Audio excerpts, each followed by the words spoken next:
Yeah, secrets or we got prisoners back. I know. I remember. So I think we were selling arms to fund an undercover war in Nicaragua. Yeah, what it was because no one really knew we were there, but we were battling. You're thinking of when he was elected, when we got the hostages back. I'm thinking of all of battling that's the Iran-Contra. Yeah, all of those. So, and that's when Oliver North was on trial. And right. He was involved in both. Yeah, he was. And, yes, we'll have to read up about that. But I just remember that we looked at, and maybe we're naive, that we looked at them as heroes for getting, taking care of our country. Because you have to take care of your country. There's stuff that goes on that, they can't blast the New York Times, blast it on the front page of the New York Times. It's not safe for us. Well, yeah, that's what you call traitors when they start posting American secrets in newspapers, and it's not safe for us. Do you think if there was hostages?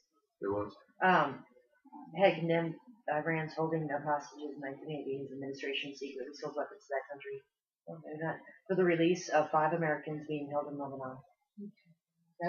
And then it goes. That money went towards Nicaragua's fight. Yep. Was a hero because he got our soldiers home. So. Right. Unfortunately. No. I mean, unfortunately, it all blew out to be the scandal. Right, but he just went to trial and played the fifth. And everybody. But if that was your family member, you would. But and you can hear him talk on it, and he said he would do anything to get his guys back, and he did what he had to do to get them back. What if any do you think was Reagan's influence on the hostages in Iran when he took office? I think that was just. I don't think that was anything wrong. Reagan had to do with that. I think that has to do with them looking at a prime opportunity for when Reagan's getting elected to release the hostages. Kind of kicking the pants to Carter. I think it's more to kicking the pants to Carter than it was to anything to benefit Reagan. I think it was against Carter. I think they might have been intimidated by Reagan, though. Just as they were intimidated, like when in 2004, during the election of Bush, when Osama bin Laden came out and said, I think that Americans should put John Kerry in as president. Americans immediately went, okay. Do they notice? They don't want George Bush in there, and there must be a reason. So that's who so it could have been, they probably were more intimidated by it, because he was strong militarily.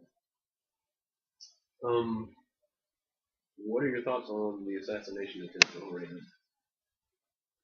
I think Jodie Foster's all that. She's pretty cute. What? I don't think she's that cute. I mean, we had talked about it previously before we were recording, and I think we talked about how close it was to his lung, but the fact that as a presidential figurehead, the last thing you're going to do is show any weakness or make it appear as though it was deadly and he almost died. And yeah, they didn't, because that's what I remember, and I haven't trusted the press since. It was oh yeah, he just got grazed by a bullet. And then, he did get hit by the bullet. And then, I was reading, and it was just this year I looked that up, and I can't remember why. But it's a very interesting read. Remember I told you to look it up because it had a lot of medical stuff in there. It was very, very, very close to death. Yeah, How close was it to the heart? It was millimeters within his Yeah. lung. And it did collapse the lung. But he basically thought that his security had broken a rib. Because, he got pulled into the car real fast and thrown down and, manhandled a lot. But anyway, I just remember, that's what I remember most about it is, it's nothing. Well, okay, it's something. Well, it was really bad. He almost died twice. Yeah. So. But that to me was what a president does. That's a true president to me. One that will put his, you know what I mean? That will just be like, no, I'm fine. And then almost die, Yeah, and again, you don't want your enemies to know you're weak. Have to see a weakness because that's what they're looking for. What were the principles of the new right as stated by Reagan? we had a hard time with the new right. Social programs and economics. Judy? Well, I think there were a lot of social problems that were brand new during that time. You had AIDS was coming out. You had abortion. Roe v. Wade had just come out 2 years before. Drug war. The drug war. These are brand new things. Well, not brand new, but brand new as a whole for our society. Just a very few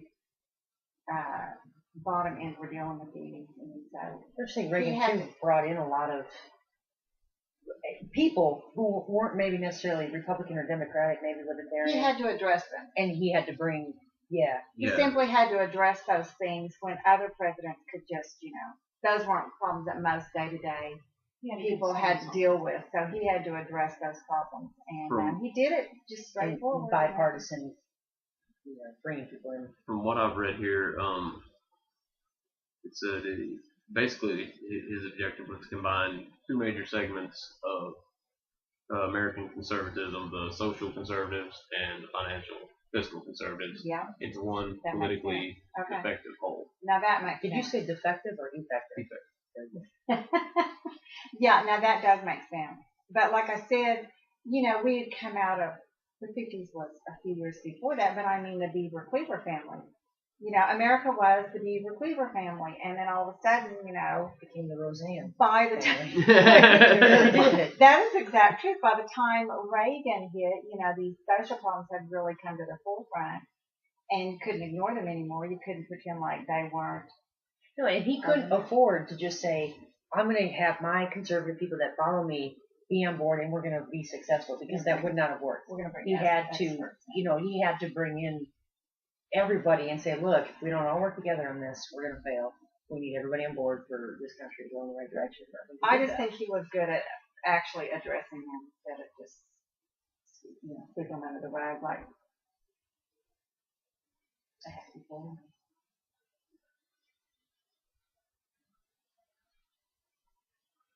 What was Reagan's relationship with the religious right?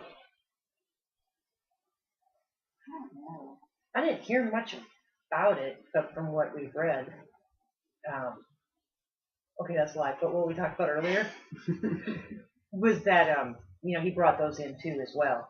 The religious right, as well as the social, as well as the economic. What did they say? He was trying to get the religious vote or something? Yeah, I think so. It's just not cool in today's world to have anything to do with the religious. I know. But he was. People were religious, and he was. People were. Now, I don't remember presidential campaigns before Reagan's time, so I don't have any point of reference. Right. But did politicians before that time ever make an effort to reach out to religious groups? Well, John F. Kennedy was a huge deal because he was Catholic. But he had to distance himself. He had to rather than reach opposite. out. Yeah. So religion has played a part. But can I just say that religion was such a part of everybody's life that people didn't resent it. And this whole separation of church and state, that's not in the Constitution. It's not a part of the Constitution. It was a letter written to Jefferson when he was president that the government was trying to force a church to do something. And Jefferson wrote that letter, said the term separation of church and state to protect churches from the state, not to protect the state because they'd come from England where they were forced to do things their way. And it doesn't say God. It doesn't say, you just don't make someone be a Baptist or a Presbyterian or a Catholic. You can talk about God. You can bring God. They still pray in Congress. So this whole thing of taking God out and religion out, that's not what it's about. It's very misused. It's about you don't make somebody believe like you do. You believe however you want. And if you don't like, it'd be like, can you go to China and say, those Buddhist statues offend me and I want them taken down?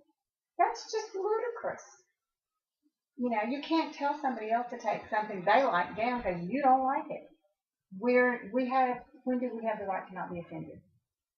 You're going to be offended by something sometime and just get over it. So, religion was just a part of our lives.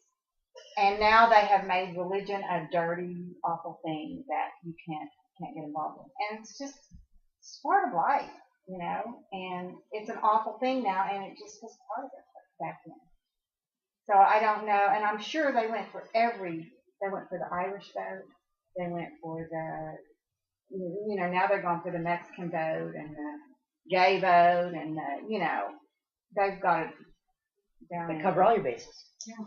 And I think they've always done that. They've always figured out who they're going to get the vote from. I think always.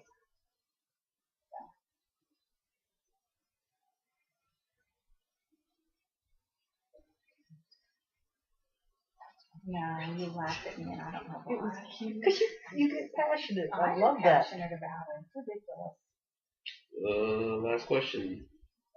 Do you think Reagan's policies were any kind of a contribution to today's Tea Party movement? I don't see it. I just think they're people that think alike. You know, it's a Republican. I mean, I guess there are some Democrats in it, but it's a small government, and I believe it was born with me and my experiences with it. It's born out of frustration for you got yours and now we want it. What you've worked for your whole life, you need to give to others. And I see people saying that they shouldn't have to work for it, that my college should be paid for, and my house should be paid for, and my medical should be paid for. Well, I'm nearly 60 years old, and I've had to pay for all that. How did I make it in the world today? I mean, you have to work. It doesn't come at 20, 25. It doesn't come at 40 a lot of times. You have to work hard to get to a place where you're comfortable. We all do. And when we see CEOs and we're mad at them, they do make too much money, exorbitant amount of money. So do football players. So do football players. But a CEO, that's not his first job. And see, for me, when I hear, and it could just be a problem with the wording of the legislation, when I hear that we should cut taxes on job creators, I don't think that football player is a job creator. I don't think that movie star is necessarily a job creator. No, a job creator to me is someone that opens up a business. Exactly. You know, don't help them succeed. Well, what we need with taxes is a what do they call it? Overhaul? No, The fair tax. A percentage tax. Everybody pays the same percentage. 999. Yeah, we need 999 or something 20% or whatever it is. But I mean, the tax system is a way to punish the ones you don't like or behavior you don't like, and to award a good behavior that you like, in our society. And it's been abused horribly. So taxpayers have rewarded their friends, and it's just that there's anyway. So we do need to. One of the things that is a reward is building a business. So they try to give you tax benefits if you're making a business and hiring people. So that's one of the things. So if you're going to raise taxes on people that are going to make businesses, then you're just punishing them or doing something that would help society. All right.